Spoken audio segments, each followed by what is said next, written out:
오늘 이제 디모데전서가 끝납니다. 다음 주부터 디모데후서 우리 마지막까지 계속 해보려고 합니다. 바울은 디모데전서를 마무리하면서 믿음의 아들이요 또 에베소 교회 자기 후임으로 온 믿음의 아들 같은 디모데에게 목회자가 복음을 증거할 때, 하나님 말씀을 전할 때, 그리고 또 세상의 목회자 같은 성도가 이 땅을 삶을 살아갈 때 주의해야 될 부분들을 우리 마지막으로 당부하는 것으로 디모데전서가 끝이 납니다. 바울이 디모데에게 그리고 에베소 교회 성도들에게 권면한 것, 부탁한 것은 뭐냐면 우리가 이 땅을 살아갈 때 경건하지 않는 말을 조심해라. 그리고 거짓된 지식을 주의하라. 이렇게 이야기를 합니다. 실상 우리가 복음을 증거할 때, 복음을 전할 때 그 수사학이라고 하죠. 화려한 수식어를 써서 그리고 복잡한 철학적인 언어나 이런 것들을 써서 복음을 그럴듯하게 포장을 해서 전하는 이런 허영된 마음, 이런 사치된 말의 언어를 주의하라. 그렇게 이야기를 합니다.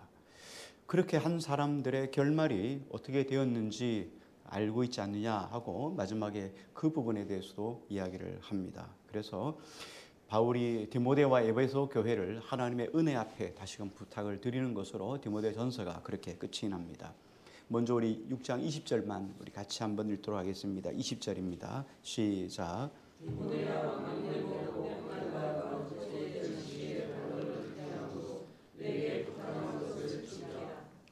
네, 바울이 첫 번째 부탁한 것은 뭐냐면 헛된 언쟁을 피하라. 헛된 말과 거짓된 지식의 변론을 피하라. 이렇게 이야기를 했어요. 여기 바울이 헛된 지식의 반론을 피함으로 내게 부탁한 것을 지키라. 그렇게 이야기를 했어요. 여기 부탁한 것이 무엇일까? 바울이 디모데에게 부탁한 것은 디모데가 디모데전서를 처음 들어갈 때 1장 1절에서 나오는 내용이에요. 1장 1절에 바울이 뭐라고 이야기를 했냐면 복되신 하나님의 영광의 복음을 전하는 것에 디모데에게 부탁을 했거든요. 그래서 바울이 믿음의 아들 디모데에게 부탁한 사명의 내용이 영광의 복음입니다. 영광의 복음을 잘 전하라 이렇게 말하면서 1장부터 6장까지 복음의 내용에 대해서 설명을 해 주셨습니다. 여러분들이 다 알고 계실 텐데 제가 간단하게 간략하게 우리 설명을 하면 1장에는 바울이 복음의 복음을 디모데에게 맡기면서 복음이 변질되지 않도록 너는 주의하라. 이렇게 1장의 내용이 그런 내용이고요. 2장에서는 기도를 권면하죠. 너는 하나님과 늘상 연합해 있어서 기도할 때 어떻습니까? 기도와 간구와 도고를 하라. 기도에 대한 부탁을 하고 있죠. 그리고 너가 성별에 따라서 너희가 남자 나이가 많으신 분은 부모처럼 아비처럼 대하고 또 여자는 어미처럼 대하고 그리고 남자 나이가 적은 사람한테는 어떻게 형제로 대하고 자매로 1절 자매로 깨끗한 마음으로 자매로 대하라 이렇게 이야기를 했어요. 3장에는 교회의 일꾼들을 세울 때 복음에 준비된 사람을 일꾼으로 세우라. 아무나 세워서 교회에 어려움을 갖는 이런 일이 없도록 하라 이렇게 말씀을 했고요. 4장에 보면은 너는 교회에서 발생하는 모든 다양한 문제들을 대처하면서 모든 성도에게 본을 보일 수 있도록 말과 행실과 인격의 본이 되라. 그렇게 이야기를 했어요. 모든 그리스도인들은 말과 행실과 인격의 본이 되라. 5장에 보면 과부를 어떻게 대할 것인가, 과부를 어떻게 섬길 것인가에 대한 설명을 했죠. 그리고 6장에 와서 신분에 따라서 그리고 빈부에 따라서 각자의 자리에서 어떻게 하나님을 섬겨 나갈 것인가에 대한 부분을 쭉 설명해 주고 있어요. 자, 1장과 6장의 전체적인 것들이 각각의 각 장마다 특성이 있지만 전체적으로 아울러서 이 디모데에게 부탁한 내용은 뭐냐면 복음의 순수성을 잃어버리지 말라는 거예요. 복음의 순수성을 꼭 지키라 하는 것이 바울이 디모데에게 그리고 1세기 공동체였던 에베소 교회를 향한 부탁이기도 하고 그리고 오늘 살아가는 우리에게 바울이 부탁하는 내용이기도 합니다. 복음의 순수성을 지켜 보존하라. 하나님의 영광스러운 복음을 잘 보존하고 변질되지 않게 잘 지켜나가기 위해서는 우리가 무엇을 해야 될까? 먼저 결론을 지으면은 하나님의 사람들은 삶을 잘 살아야 됩니다. 하나님의 사람들은 언어에 조심해야 됩니다. 이 두 가지예요. 이 두 가지가 믿음의 사람들을 대표하는 거예요. 우리가 우리의 모든 행위를 바라보고 안 믿는 사람들이 믿음의 사람들, 하나님 믿는 사람들은 저렇게 행동하는구나 라는 것을 도전을 받아야 되고 말에 대해서도 도전을 받게 되는 거죠. 자, 그래서 우리가 먼저 첫 번째 바울 주신 말씀을 통해서 우리가 조심해야 될 것은 뭐냐면 여기 20절에 말씀하신 것처럼 디모데야 망령되고 헛된 말과 거짓된 지식의 반론을 피하라. 다시 말하면 망령되고 헛된 말이 내 입에서 나오지 않도록 차단을 하라라는 내용이에요. 여기 망령되다라고 하는 말은 헬라어의 베벨로스라고 하는 단어인데요. 이 베벨로스라는 다른 단어는 베시스라는 단어하고 벨로스라는 단어가 합성된 합성어예요. 여기 베시스라는 말은 걸음이란 뜻이고요. 그리고 벨로스라는 말은 문지방이란 뜻이에요. 그래서 문지방을 드나들듯이 다가가기가 쉽다라고 말할 때 베벨로스라는 단어를 썼어요. 가까이 하기 쉽다, 문지방을 넘나들듯이 쉽다 하는 말이에요. 다시 말하면 망령되다라는 말은 뭐냐면은 우리가 세상에서 함부로 쓸 수 있는, 늘상 가까이 쓸 수 있는 것들이 뭐냐면 비속어예요. 예를 들어서 욕이라든지 음담패설이랄지 천박한 말들, 이런 말들은 우리가 가르치지 않아도 배우지 않아도 능통하게 할 수 있어요. 여러분, 아이들이 제일 먼저 자라면서 배우는 게 뭡니까? 욕부터 배우죠. 욕. 가르치지 않아도 욕은 얼마나 거기에 아주 창작적인 언어를 넣어가지고 욕을 합니다. 이런 비속어들을 너의 입에 담지 말라, 너의 입에 나오지 않게 하라라는 말이고요. 그 다음에 여기 보면 망령되고 헛된 말 그런데 여기 헛된 말은 헬라어의 케노포이아라는 말입니다. 여기 무익한 변론, 탁상공론, 공허한 소리 이런 거예요. 우리가 살아보면 변론을 하잖아요. 그런데 이 변론의 끝이 뭡니까? 누구의 말이 더 맞는가? 이런 헛된 싸움을 우리는 자주 싸워요.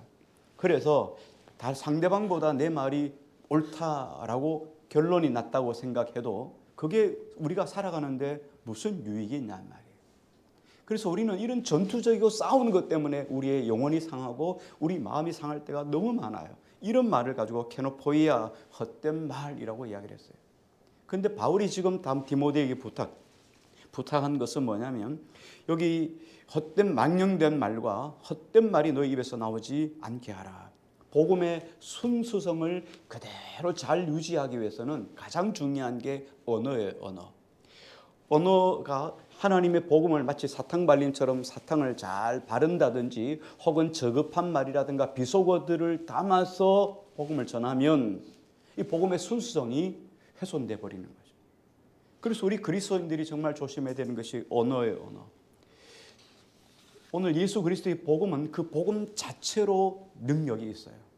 성경이 보면 로마서 1장 16절에 보니까 내가 복음을 부끄러워하지 아니하노니 이 복음은 모든 믿는 자에게 구원을 주시는 하나님의 능력이 됨이라. 복음은 그냥 전하는 그 자체가 능력이에요. 왜? 하나님이 그 말씀 속에, 하나님이 그 복음 속에 능력을 더해주기 때문에 그 말씀을 듣는 자가 하나님과 역사할 때 그 속에서 변화되어지고 사망에서 생명으로 옮겨주는 역사가 일어나는 거예요. 그런데 우리가 복음을 전할 때 자꾸 미사여구를 전한다는 거죠. 미사여구를 사탕발림처럼 발라서 정말 어떤 수사학들, 세상의 것들 이런 것들을 자꾸 담아서 전하려고 하니까 문제가 되는 거죠. 오늘 이렇게 어설픈 언어의 미사여구를 포장해서 전한다고 해서 복음이 더 유능해지는 것도 아니고 그렇다고 해서 복음이 더 지혜롭게 되는 것이 아니라는 거예요. 이런 말들을 섞어 놓을수록 복음은 변질될 가능성이 더 크다는 거예요. 그래서 복음은 그냥 그대로 전하는 거예요. 우리가 전체 1장부터 6장까지 쭉 설명했지만 실상 복음은 뭡니까? 예수 그리스도가 나를 위하여 죽으시고 부활하셨다는 거예요. 여기에 군더더기 말들을 많이 넣다 보니까 복음의 본질을 흐리는 경우가 너무 많게 된다는 거죠. 이걸 조심하라 한 것이고요. 두 번째 바울이 디모데에게 조심하라고 부탁한 것은 뭐냐면 거짓된 지식의 반론을 조심하라. 그렇게 변론을 조심하라 이렇게 이야기를 했어요. 거짓된 지식의 반론을 피함으로 내게 부탁한 것을 지키라. 여기 거짓된 지식의 반론 이걸 피하라고 했는데 이건 뭐냐면 지식이 아님에도 불구하고 바른 지식, 올바른 진리가 아님에도 불구하고 진실인 것처럼 찌라시를 전하는 거예요. 거짓 뉴스와 정보를 말하는 거죠. 우리 그리스도인들은 이런데 정직하고 민감하셔야 돼요. 찌라시를 잘 분별할 수 있는 지혜를 가져야 돼요. 그리고 여러분들이 찌라시 자체를 만들지 말아야 돼요. 뭐라고 가더라. 누가 뭐라고 가더라. 확증되지 않는 말들을 전파하는 입술의 매개체가 되어서는 안 된다는 거예요. 여러분 그런 숙주가 되어서는 안 돼요. 우리가 정말 말에 대해서 내 입에 나온 말은 정직하고 그 말은 믿을만 해야 돼요. 어떤 말을 해도 그 말은 믿음의 말이 돼야 돼요. 그러기 위해서 어떻게 해야 됩니까? 반드시 확실한 확증을 가지는 말을 하라는 거예요. 만일 우리가 자신이 가지고 있지 않는 진리에 대해서 황당한 일을 당하게 되면 우리가 어떻게 반응을 합니까? 여러분들이 원하지 않는 여러분을 향한 어떤 비방, 여러분을 향해서 누가 욕설을 하거나 여러분을 향해서 누가 잘못된 말들을 전하면 우리가 어떻게 반응을 하죠? 여러분에게 누가 뒷담화를 하는 거죠. 근데 뭐 뒷담화가 여러분 뒷담화로 끝나면 좋겠는데 돌아서 들어온단 말이죠. 나에게 비방하는 소리. 헛된 말들, 잘못된 말들, 거짓된 말들, 뭐 근거가 없는 말들 이런 것들을 했어요. 자, 그러면 우리가 어떻게 하죠? 싱겁기는 이러고 여러분 넘어가면 그게 좋은 거죠. 그런데 대부분 그렇지 않아요. 어떻게 해야 돼요? 나도 동일하게 아니면 그보다 더 강하게 야단을 하든지 욕을 하든지 욕설을 쏟아넣든지 비방을 해야지만 속이 후련해지는 거죠. 성경에 보면 여러분 잘 아시는 말씀 있죠. 눈에는 눈, 이에는 이 할 때. 우리가 누가 뭐 눈을 잘못 쳐가지고 눈이 내가 다쳐서 눈을 볼 수 없게 됐어요. 그러면 나도 어떡합니까? 눈을 못 보게 해야 되죠. 그래야 피차 일반이 되는 거잖아요. 이게 우리는 성경의 원리라고 생각하는데 실상 성경의 원리는 그게 아니에요. 하나님이 모세를 통하여서 성경에 주실 때 이는 이, 눈엔 눈 이렇게 이야기할 때 누가 잘못해서 내 이를 하나 부러뜨렸다면 나도 그 사람에게 이를 하나 부러뜨려야 되는데 이게 성경이 상시 보복의 원리다 이렇게 생각하는데 보복의 원리가 아니었어요. 원래 이것은 하나님의 사랑의 법이었어요. 자, 동일한 거예요. 여러분이 누군가에게 비방을 받았다고 생각해보세요. 누가 여러분을 뒤에서 욕했다. 어떻습니까? 나에게 욕했던 한마디가 들어오면 나는 어떻습니까? 내가 지금까지 살아오면서 알고 있던 내가 정보로 내 안에서 가지고 있던 모든 악한 말들을 다 쏟아놓아야 속이 시원해지죠. 누군가 여러분 나에게 잘못을 해가지고 눈을 하나 뺐다면 여러분 어떻습니까? 상대의 눈을 두 개를 빼야 속이 시원해집니다. 여러분은 아니고요. 저가 여러분 전혀 아닌 것처럼 표정을 하셔서 제가 그렇게 말씀하는 겁니다. 자, 누군가 나에게 이를 하나 부러뜨렸어요. 그러면 어때요? 너도 하나만 부러뜨릴게 하고 한 개를 부러뜨릴 수 있어요? 그냥 패가지고 이가 완전히 바사삭 부서져야지만 내가 속이 좀 괜찮다. 여러분 이런 마음이 안 들겠나는 거예요. 이게 우리 인생의 마음이라는 거예요. 그래서 이에는 이, 눈엔 눈이란 말은 어떻게 해요? 내가 이 하나를 나에게 공격을 해서 내가 이가 하나 부러졌다면 상대의 이를 부러뜨리기 위해서 그 한 개를 빼기 위해서 어떻게 해요? 내가 잘못 이를 빼버리면 두 개를 빼버리면 내가 또 하나가 또 빠져야 하잖아요. 그러니까 그렇지 않게 해서 얼마나 말을 조심하고 또 조심해서 하겠어요. 그러다 보면 내 감정이 수그러들게 되는 거죠. 이게 하나님께서 우리에게 주신 사랑의 법이에요. 더 이상 강력한 것을 하지 않게 하기 위해서. 마찬가지예요. 여기 누군가 나에게 비방을 하면 어떻습니까? 나는 모든 내 안에 있는 용어들을 다 동원해서 전투적으로 반격을 가하게 되는 거예요. 그래서 내가 알지 못했던 것들, 내가 막 없는 것들, 이런 것들을 막 쏟아넣어서 거짓된 걸로 강력한 언어로 상대방을 공격하게 되는 것이 우리 인생의 본질이라는 거예요. 복음의 진리가 아니어도 마찬가지예요. 살다가 보면 이런 황당한 모함들을 우리는 다 겪습니다. 뭐 한두 번씩은 다 겪습니다. 황당한 말을 듣죠. 그럴 때 우리는 더 공격적인 말로, 더 자극적인 말로 상대방의 싸다기를 탁 때리죠. 그래야 여러분 속이 후련해집니다. 이게 우리 본성이에요.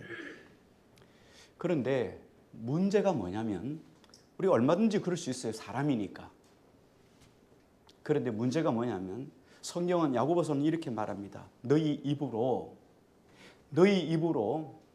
쓴물과 단물을 동시에 낼 수 있겠느냐. 한 입으로 하나님을 찬송하고 또 한 입으로 저주를 퍼부으니까 어떻게 되겠어요? 그 마음이 똑같겠어요? 결코 그렇지 않아요.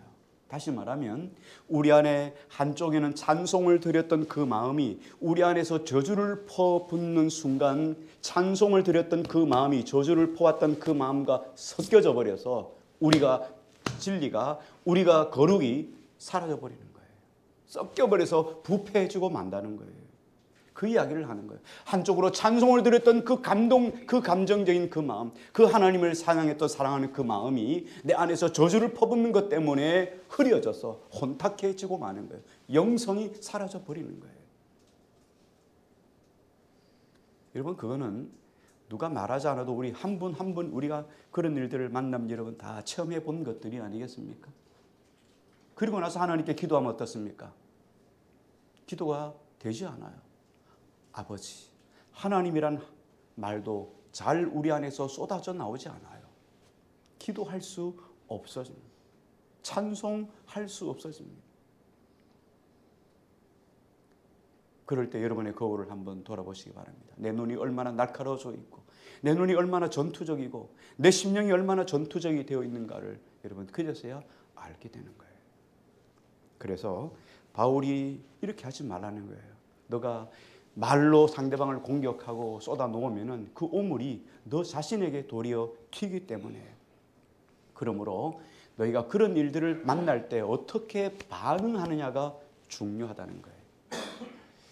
예레미야 17장 9절은 이렇게 말합니다. 만물보다 거짓되고 심히 부패한 것은 마음이라 누가 능히 이를 알리오.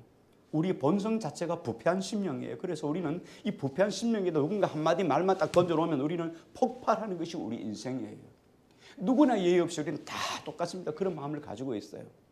그런데 우리가 은혜가 더 크니까 마지막에 바울이 이 에베소 교회와 디모데에 부탁한 것은 은혜에게 부탁한다 이야기는 하나님께서 우리 심령 속에 이런 공격적인 부패된 심령 속에서 나오는 악과 더럽고 추한 것들이 쏟아올 때 은혜로 우리를 붙잡아 주기를 부탁하는 거예요. 하나님 은혜 아니면요 나는 정말 더러운 존재입니다. 이런 거예요. 여러분 목사라서 여러분 지금까지 견뎌온 거 아니에요. 하나님의 은혜로 붙잡아 주셨기 때문에 폭발적인 그럴 때도 하나님이 이기게 하시고 견디게 하시고 여기까지 이끌어 주신 거예요. 우리 집사님 기도할 때도 오늘 말씀했지만 2023년 12월 오늘 23일까지 지켜주신 건 하나님의 은혜예요. 우리가 폭발할 때가 얼마나 많았어요. 폭발할 수 있을 때가 얼마나 많았어요. 욕하고 싶을 때가 얼마나 많았어요. 상한 마음을 쏟아놓고 싶을 때가 얼마나 많았어요. 그런데 하나님이 그때그때 은혜를 주셔서 내 마음속에 하나님이 사랑할 마음 주시고 용서할 마음 주시고 넘어갈 마음 주셔서 여기까지 오게 하시는 것 하나님의 은혜라는 거예요.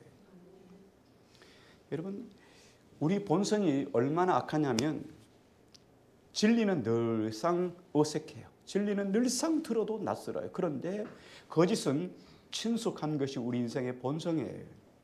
거짓말은 여러분 어떻습니까? 거짓말은 노력하지 않아도 무슨 절차와 어떤 과정을 거치지 않아도 그냥 쉽게 받아들이고 쉽게 쏟아놔요.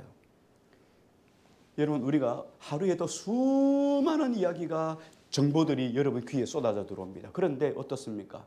거짓된 말들은 쏙쏙쏙 들어와요. 그런데 진리는 어떻습니까? 진리는 외면을 하죠.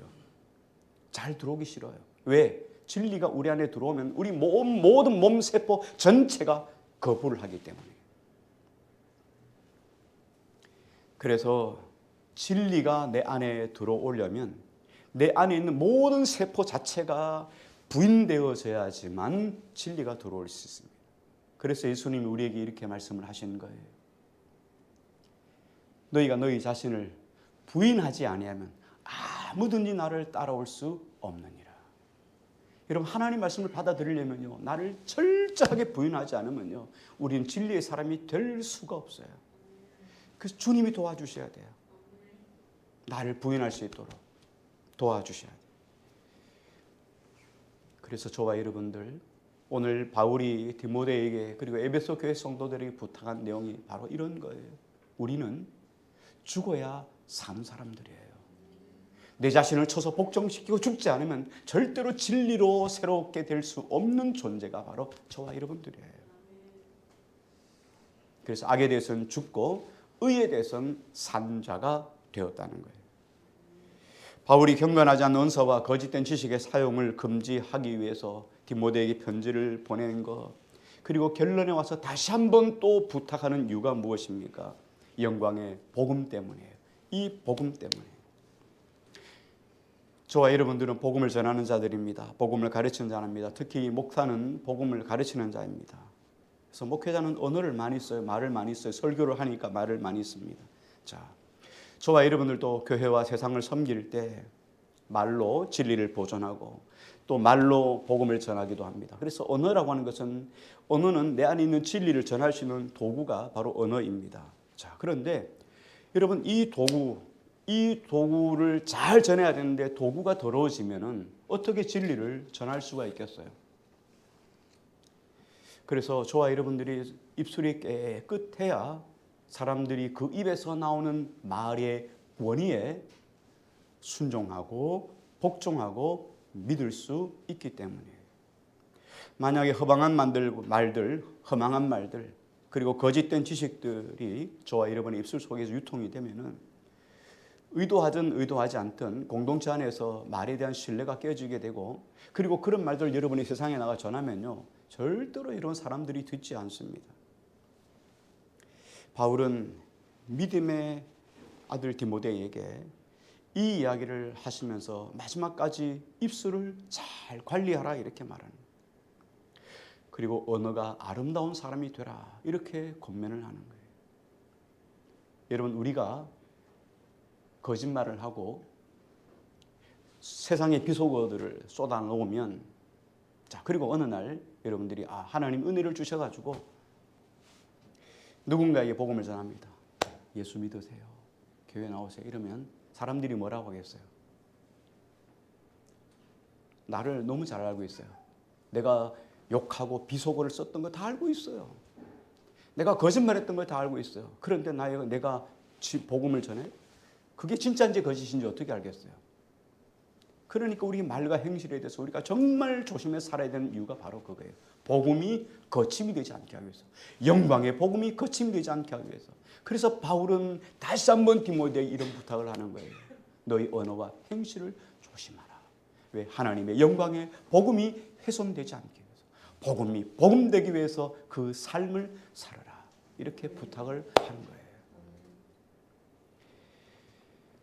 그렇지 않으면 어떻게 됩니까? 오늘 성경은 이렇게 이야기합니다. 21절 말씀을 한번 같이 읽을까요? 같이요. 시작. 이것을 따르는 사람들이 있어 믿음에서 벗어나느냐 은혜가 너희와 함께 있을지어다. 이것을 따르는 사람들, 이렇게 말을 하는 사람들의 결론이 뭐냐? 믿음에서 벗어났다. 종말이 어떻게 됐냐? 그렇게 살아가는 사람들이 다 패망하고 멸망됐다는 거예요. 자, 그런데 여러분, 앞에 있었던 6장의 말씀에 뭐였습니까? 부자들아 하고 부자들에 대해서 이야기했죠. 부자들의 결론이 뭐였습니까?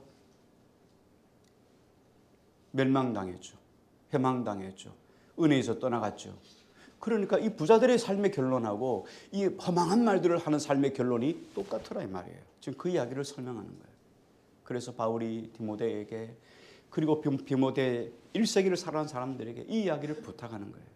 자, 그런데 여러분, 참 재밌는 게 뭐냐면, 사람은 지금 바울이 에베소 교회에 있던 목회를 하던 디모데에게 쓴 편지를 썼을 때가 AD 67년, 70년경이었단 말이에요. 1세기예요. 1세기 공동체인 1세기 교회 성도들도, 그리고 오늘 21세기를 살아가는 오늘 저와 여러분들도 동일하다는 거예요. 1세기에서 보면은 거짓 뉴스를 전하는 사람들이 있었다는 거예요. 속된 말들을 하는 사람들이 있었다는 거예요. 그들의 결론을 바울이 다 보았어요. 그냥 그들의 결론이 돈을 사랑하는 사람들의 결론과 동일하더라. 그래서 거짓이라는 것은 여러분 어때요? 거짓이 우리 속에 들어올 때 거짓은 그냥 들어오지 않아요. 거짓은 들어와 가지고 뭔가 우리 속에서 양식을 먹어야 돼. 에너지를 받아야지만 또 거짓으로 나갈 수 있는 거예요. 그럴 때 여러분 거짓이 들어올 때 그것들을 여러분 싹 죽는 강한 힘이 있어야 돼요. 우리가 예를 들어서 감기 바이러스가 우리 안에 들어오면 내가 너무나 몸을 많이 써가지고 에너지가 약해지고 피곤해지면 감기 바이러스가 딱 들어와가지고 내 피곤한 몸을 숙주로 삼아가지고 감기란 놈이 떠나가지 않고 일주일 내내 뭐 한 주, 두 주 고생시키는 거예요. 여러분 감기도 그냥 만만한 거 아니에요. 그렇죠? 그래서 면역력이 약해지면 감기 때문에 고생을 많이 하는 거죠. 마찬가지로 거짓이 우리 안에 들어올 때 그 거짓이 우리 안에 머물지 않도록 숙주를 만들면 안 돼요.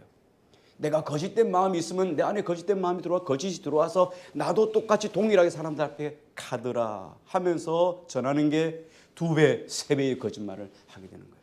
여러분 우리가 이런 숙주로 쓰임받지 말기를 축원합니다. 많은 사람들이 우리가 그리스도이기 때문에 목사이기 때문에 성도이기 때문에 사람들이 바라볼 때 여러분이 집사님이기 때문에 권사님이기 때문에 장로님이기 때문에 안수 집사님이기 때문에 여러분들의 말을 믿어주는 거예요. 사람들이 목회자의 말과 행실이 일치하구나. 그걸 보고 사람들이 확신하고 그 말을 순종하고 따라가는 거잖아요. 마찬가지예요. 여러분들의 말과 행실을 바라보고 말과 행위가 일치하는 걸 보고 세상 사람들은 여러분을 따라가는 거예요. 교회 가자. 안 간다는 말은 안 하죠. 언젠가는 갈 거라고 이야기하죠. 왜? 여러분 행실을 바라보니까 잘 되고 하나님 앞에서 형통해지는 것들을 보면 뭔가 있구나 하는 것들을 믿기 때문이에요. 우리가 이런 삶을 보여주는 사람들이 되어야 되는 거죠. 그래서 바울은 마지막으로 디모데에게 그리고 에베소 교회 성도들에게 이렇게 이야기를 합니다. 이건 우리 힘으로 안 돼요. 내가 바로 살아야지. 거짓말하지 않고 살아야지. 내가 사람들 속에서 나도 그런 비속어 쓰지 않아야지. 나도 내 안에 있는 분노를 쏟아내며 살지 말아야지. 여러분 결심하지만 결심은 잘 안 돼요. 그래서 우리에게 필요한 것이 뭡니까? 하나님의 은혜예요. 그래서 디모데에게 바울은 은혜가 너희와 함께 있을지어다. 에베소 교회 성도를 향해서 너희가 어떻게 됨됨이를 가져야 되고 어떤 의무를 가져야 되고 어떤 책임을 가져야 되고 어떤 권리와 역할과 기능과 경계와 주의와 금지하라는 것들을 다 설명하면서 그 모든 것들이 너희가 안 되므로 은혜의 하나님께 은혜의 부탁을 하는 거예요. 하나님 은혜가 저들로 강하게 붙잡아 주셔서 그런 삶을 그런 생활을 그런 본보기의 삶을 살아갈 수 있게 해주세요. 오늘 우리가 이 한 해도 하나님의 은혜로 살아왔습니다. 그리고 장차도 2024년에도 하나님의 은혜로 살아갈 겁니다. 그 은혜가 여러분 속에 풍성히 적셔져서 정말 2024년도 여러분들 입술에 나온 언어 행실 하나하나를 보고 많은 사람들이 신뢰하는 정말 멋진 그리스도인으로 세워지기를 주 이름으로 축원합니다.